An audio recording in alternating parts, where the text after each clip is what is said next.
এই ধরনের পরিমিতির অঙ্ককে আমরা কিভাবে সলভ করব দেখো। এখানে দেখো ঘরটির দৈর্ঘ্য প্রস্থ আর উচ্চতা দেওয়া আছে, অর্থাৎ ঘরটি কি একটি ঘনকাকৃতির ঘর, বা আমাদের সবারই ঘরই কিরকম আকৃতির হয়, ঘনকাকৃতিরই হয়।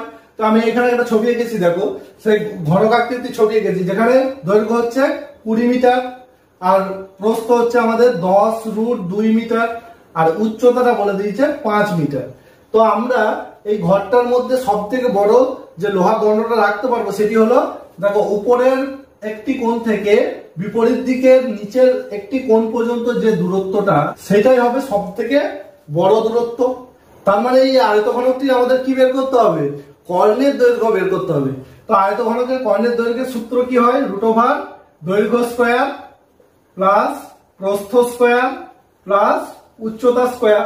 তাহলে আমাদের দৈর্ঘ্য কত, দৈর্ঘ্য হচ্ছে 20 স্কয়ার প্লাস প্রস্থ কত আমাদের 10√2, তাহলে 10√2 এর স্কয়ার প্লাস উচ্চতা হচ্ছে আমাদের 5, তাহলে 5 এর স্কয়ার সমান হয় 20 স্কয়ার হচ্ছে 400, 10 এর স্কয়ার হচ্ছে আমাদের 100, 10 10 আর √2 এর স্কয়ার মানে রুটটা উঠে যাবে, তাহলে 2 থাকবে শুধু, তাহলে 100 × 2 200 প্লাস 5 এর স্কয়ার হচ্ছে 5 5 এর 25,